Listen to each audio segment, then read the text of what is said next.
Hello everyone, আসসালামু আলাইকুম। কেমন আছেন সবাই? আই হোপ সবাই অনেক বেশি ভালো আছেন। আলহামদুলিল্লাহ আমরাও অনেক অনেক ভালো আছি।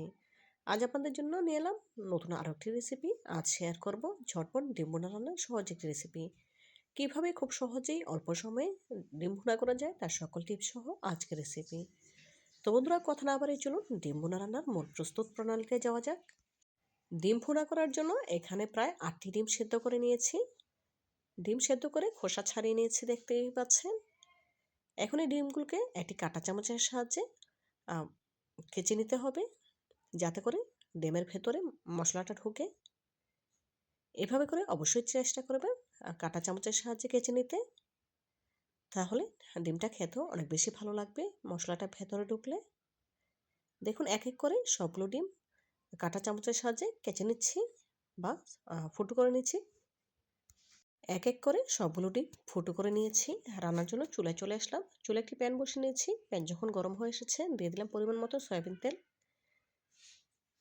প্যানটা দুলিয়ে একটু তেলটা ছড়িয়ে নিয়েছি। এখন এক এক করে ডিমগুলো দিয়ে দিচ্ছি ভেজে নেওয়ার জন্য। গ্যাসের ফ্লেম হাইতে রেখে ডিমগুলো ভেজে নিচ্ছি। দেখুন, এক পাশ যখন ভাজা হয়ে এসেছে তখন উল্টে নিচ্ছি। ডিমগুলো উল্টে নিয়েছি। ডিমগুলোকে খুব বেশি কড়া করে ভাজার প্রয়োজন নেই। এই পর্যায়ে ডিমগুলো আমার ভাজা হয়ে গিয়েছে। এখন প্যান থেকে তুলে নিচ্ছি। এক এক করে সবগুলো ডিম তুলে নিয়েছি। সবগুলো ডিম তুলে নিয়ে এখন অবশিষ্ট তেলের সাথে অ্যাড করে দিচ্ছি মেজারমেন্ট কাপের 1.5 কাপ পেঁয়াজ কুচি। দিয়েছি পরিমাণ মতো লবণ। লবণ দেওয়ার কারণে পেঁয়াজগুলো খুব সহজেই নরম হয়ে আসবে। দেখুন, নেড়েচেড়ে পেঁয়াজগুলো ভেজে নিয়েছি। পেঁয়াজগুলো ব্রাউন কালার করে ভাজা হয়ে গিয়েছে, দেখেই বুঝতে পারছেন। এখন এর সাথে অ্যাড করে দেব 1 চা চামচ রসুন বাটা। যে কোনো ভুনা তরকারিতে একটু রসুন বাটা দিলে খেতে অনেক ভালো লাগে। উঁচু করে 1 চা চামচ রসুন বাটা দিয়েছি। এখন নেড়েচেড়ে পেঁয়াজের সাথে ভেজে নেব। এতে করে রসুন থেকে খুব সুন্দর ফ্লেভার ছাড়বে আর রসুনের কাঁচা গন্ধটা চলে যাবে। দেখুন, রসুনটা খুব ভালোভাবে ভেজে নিয়েছি। এখন এর সাথে শুকনো মশলা অ্যাড করব। সেজন্য দিয়ে দেব হাফ কাপের মতো পানি। যেহেতু শুকনো মশলা অ্যাড করব, মশলাটা যাতে পুড়ে না যায় সেজন্য পানি অ্যাড করে দিলাম। দিয়ে দেব হাফ চা চামচ হলুদের গুঁড়া, হাফ চা চামচ লাল মরিচের গুঁড়া, হাফ চা চামচের থেকেও কম পরিমাণে ধনে গুঁড়া, হাফ চা চামচ ভাজা জিরা গুঁড়া। এখন সবগুলো মশলা খুব ভালোভাবে নেড়েচেড়ে কষিয়ে নিচ্ছি। যে কোনো ভুনা রান্নাতে মশলাটা যত ভালোভাবে কষিয়ে নেওয়া হবে, ভুনা তরকারিটা খেতে তত বেশি সুস্বাদু হবে। দেখুন, উপর থেকে তেলটা ছেড়ে দিয়েছে। এই পর্যায়ে আরও হাফ কাপ পরিমাণে পানি অ্যাড করে দেব মশলাটা খুব ভালোভাবে কষিয়ে নেওয়ার জন্য। আরও হাফ কাপ পরিমাণে পানি অ্যাড করে দিয়েছি। এখন নেড়েচেড়ে নেব। গ্যাসের ফ্লেম মিডিয়াম হিটে রেখে মশলাটা খুব ভালোভাবে কষিয়ে নেব।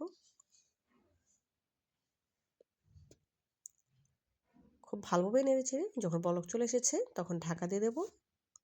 2 মিনিট 3 মিনিট ঢাকা দিয়ে জাল করে নেব। দেখুন, এই পর্যায়ে মশলাটা খুব ভালোভাবে কষিয়ে নেওয়া হয়ে গিয়েছে। ঢাকা দিয়ে মশলাটা কষিয়ে নিয়েছি। আর মশলা থেকে তেলটা উপরে ভেসে উঠেছে।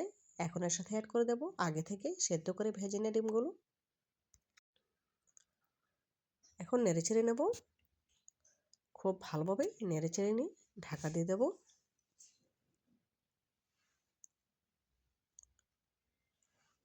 দেখুন, ঢাকা দিয়ে দিলাম। 3 মিনিট পর ফিরে আসছি। দেখুন, খুব ভালোভাবেই নেড়েচেড়ে নিচ্ছি। এখন এর সাথে ঝোলের পানি অ্যাড করব। এখানে আমি প্রায় 1 কাপের মতো পানি অ্যাড করে দেব।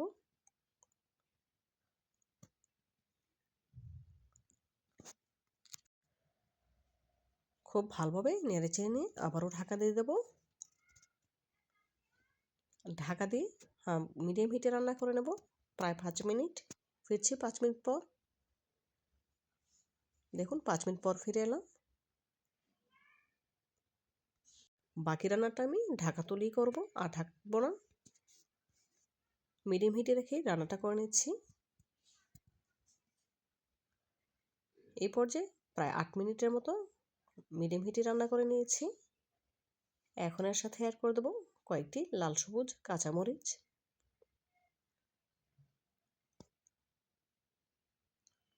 অ্যাড করে দেব ধনেপাতা কুচি।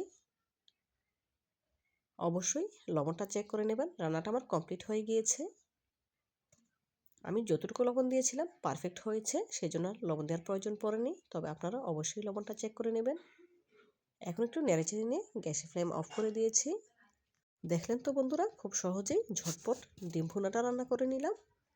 এখন চুলা থেকে নামিয়ে একটি সার্ভিং বলে ডিম ভুনাটা সার্ভ করে নেব। এখন একটি সার্ভিং বলে ডিম ভুনাটা সার্ভ করে নিয়েছি। মাশাআল্লাহ, ডিম ভুনাটা কতটা সুন্দর হয়েছে দেখেই বুঝতে পারছেন।